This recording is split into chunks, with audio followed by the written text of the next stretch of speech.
Velkommen og god dag alle sammen.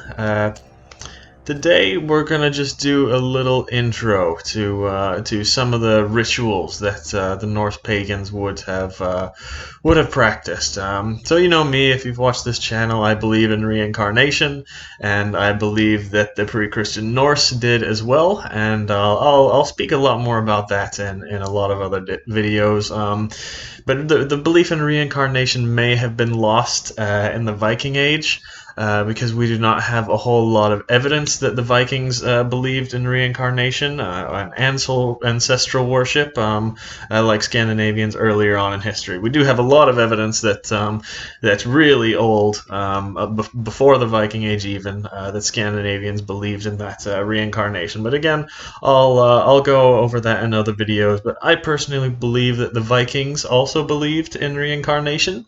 But we don't find a lot of evidence of this because we got to remember there was a Christian church that was working very, very hard to eliminate all traces of this belief, of this pagan belief. But whatever, we'll talk about that in other videos.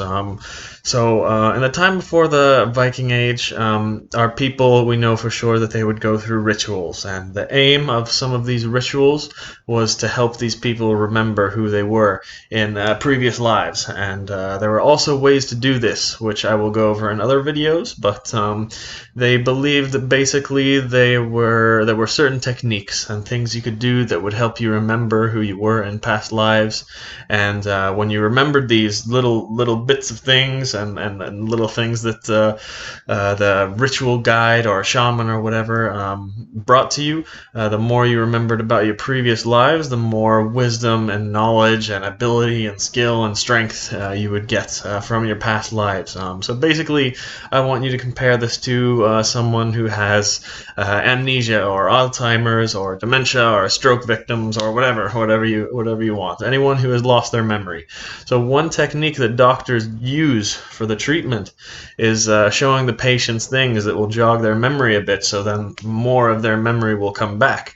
So if, for example, if someone has memory loss, Alzheimer's or concussion or something like that, and they forget to tie their shoe, they don't know how to tie their shoe anymore, well, the doctor can bring this person's old pair of shoes that they had many years ago and tie the very first part of the knot, and then the patient will remember. The patient will remember how to tie their shoe and other knots that come along with it. Maybe they know how to tie a tie or something like that, just with an old tie that's brought to them, and they start out a little bit of the knot, and then the patient remembers how to play. Or say if a person was a great piano or guitar player, but then they have amnesia, they forget how to play, then the doctor brings them one of their old guitars and plays a little memorable tune, and the person figures out like instantly like that how to play the guitar. If you haven't heard about any of these things, you can read about it anywhere, and it's definitely a treatment that has worked for patients with memory loss. So this is exactly the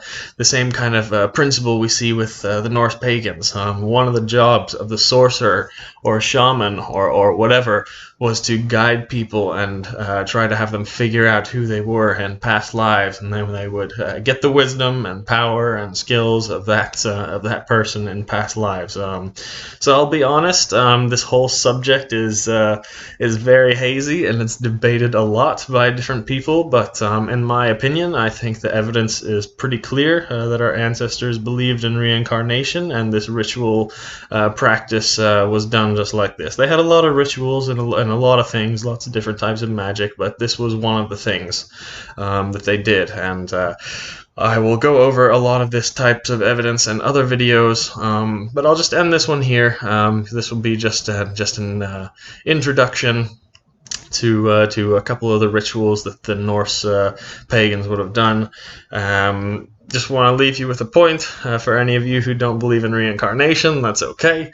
I'm going to try and convince you of this in a lot of different videos, and I'll just leave you some food for thought right here. If you look deep into your heart, deep into your soul, do you really think that you have only been on this planet one time?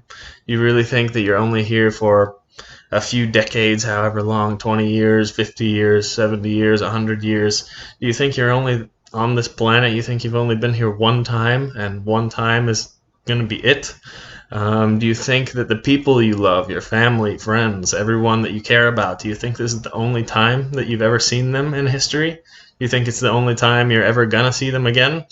I don't. I don't believe any of that at all. How do you have such love for a person right away, and then some people you don't even care about? How do you get drawn to someone right as soon as you meet them, and some people you just don't care about? It's because we've met them before in previous lives. That's my belief. When you have that much love for a person, and when you're drawn to them that much, whether it be family, parents, siblings, pets too, or grandparents, doesn't matter who.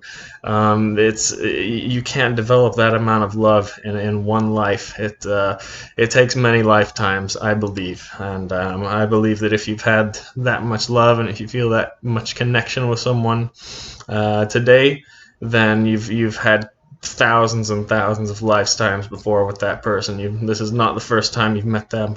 You've met them many times before, and I think that's part of it. That's part of the rituals that the Norse paganism would have practiced, and yeah. That's about it. I'll leave you to ponder that for today, and we'll look at some more videos about these reincarnation rituals soon. Bye bye.